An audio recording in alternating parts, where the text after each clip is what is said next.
My name is Cohen. I grew up in Teaneck for many, many years. I haven't lived here quite a few, but the last few years I've been working with an organization called Manhivut Yehudi. I first found out about Manhivut Yehudi on Arutz Sheva Radio, where Moshe has a program once a week. The volume's not good. Moshe has a program once a week where he speaks with Yeshurun Fleischer on Arutz Sheva Radio on the internet.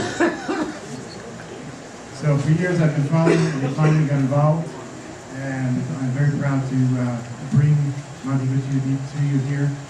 I thought it was very important to bring Manhivut Yehudi to Teaneck. It's such a strong community. This shul I grew up in, although it wasn't quite as large when I grew up here. My father actually helped break ground for the original building. So it is my honor to bring some Jewish leadership back here to speak to you tonight. Without further ado, I'd like to introduce to you Shmuel Sackett, who's going to speak to you, and then he's going to show you a short film. And we'll go from there.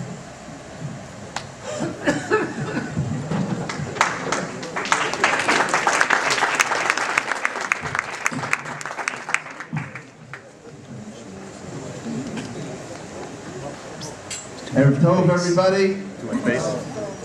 I feel like saying, New Jersey, it's great to be here. Because every night, Moshe and I have been in a different place. We spent, actually, before we spoke just a few hours ago in Teaneck, your neighboring town. This morning we were in Great Neck. Although Moshe thought it was Teaneck. I told him, no, that's later. This is Great Neck. Teaneck is later. And Shabbat we were in Scarsdale. And Thursday we were in Toronto, Wednesday Chicago, Tuesday Philadelphia, Baruch Hashem. So we're in a different time zone, a different location all the time. But no matter where we are, the message is the same. And I want to tell you what that message is via the following story. I was scheduled to speak recently for Shabbat in a certain location.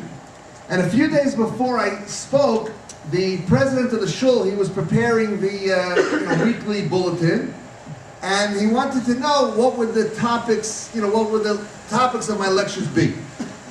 So he called me up and he said, Shmuel, I'm preparing the bulletin, I'm going to speak twice, what are the topics? So I said to him, okay, he asked me what I'm going to speak about. So having been trained in Talmudic logic for many years, I decided to answer him what I'm not going to talk about. I told him, dear Rabbi, dear President, I am not going to talk about settlements. And I'm not going to talk about the peace process. And I'm not going to talk about victims of terror, such as the terrible tragedy that happened just a few weeks ago in Merkaz Harav Yeshiva. And I'm not going to talk about Qassam missiles falling in Sderot or Ashkelon or other places. And I'm not going to talk about dividing Jerusalem or the Gush Katif refugees. And I'm not going to talk about the Golan Heights or Israel's water problem. So there was silence at the other end of the phone. And then he said, you're going to give two very short speeches. I said, why do you say that? He said, because that's what you guys talk about all the time. When you come from Israel, we have a lot of speakers that come from Israel, and that's what they talk about. One of the above that I just listed. I said to him, true, that's what we talk about, but not me. What I'm going to talk about is something called leadership.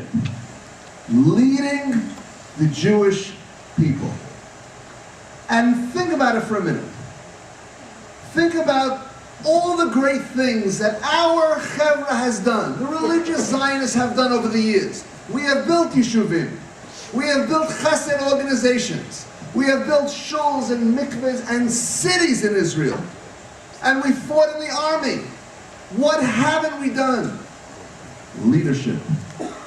We have never taken up the challenge of leading the Jewish people. We've always been very comfortable with our little own chevra, drawing a kind of like a box around ourselves, and preferring always to talk to the people that look like we do, think like we do, act like we do, live the way we do.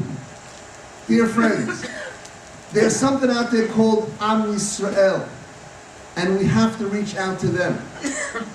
And it has to come from someone that believes in HaKadosh Baruch Hu. In a few weeks, we're all going to be sitting down at the Seder table. And at the Seder table, in addition to all the wonderful guests and family members that you're going to have, we're going to have there the four sons. The Chacham, the Rasha, the Tam, and the She'eino Yodea Lish'ol. And whenever I get to that part, on one hand it's tragic. Poor guy has 4 kids, look at him, what is smart and what is bad and what is this. On the other hand, how beautiful that even though all 4 sons came out different, they're all sitting at the same Seder table. We have to sit together. We have to be united. We have to focus all of our energy together. But the leader of that has to be connected to Hashem.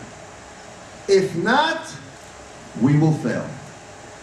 So Moshe, Feiglin, and I started a group based on this concept called Manhigut Yehudit, which simply means Jewish leadership. We're not right-wing, we're not left-wing, we're not religious, we're not secular. We're Jews who want to lead Am Yisrael based on Jewish identity. We want to restore pride and strength to the IDF. We want to end Jewish poverty. We want to focus on Jewish education. We want unity. We want to teach all of our brothers and sisters through tolerance, through acceptance, with love. That's what we want to do. And when we decided to go this path, there was only one party that we could have chosen to join. Likud. Because Likud is Am Yisrael. If you join any other party, and the number one question that Moshe has gotten over the week, why don't you start your own party? And Moshe says, because I don't want to keep looking into the mirror and talking to people that look like me. Likud is Am Yisrael.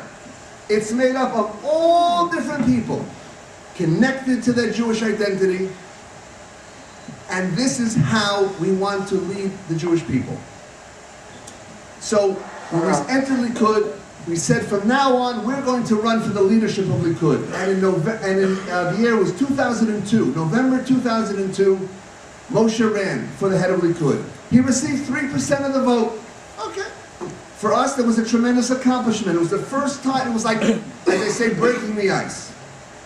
And then 3 years later, in 2005, he ran again, and he defeated Defense Minister Shaul Mofaz, Education Minister Limor Livnat, Agricultural Minister Yisrael Katz, and Minister Uzi Landau. Moshe came in 3rd place with 12% of the vote. He was not a cabinet minister, they were. He was not a Knesset member. And then came August of this past year, 2007. We received a phone call that on Rosh Chodesh Elul, there were going to be again primaries for the head of Likud. Now you have to understand, all the polls show Likud coming back to power. So the head of Likud is going to be the Rosh HaMemshalah, the Prime Minister. So it wasn't just, the head of some party. In effect, this primaries was for the head of the country. And Moshe ran with 5 weeks to prepare, and we got 24% of the vote.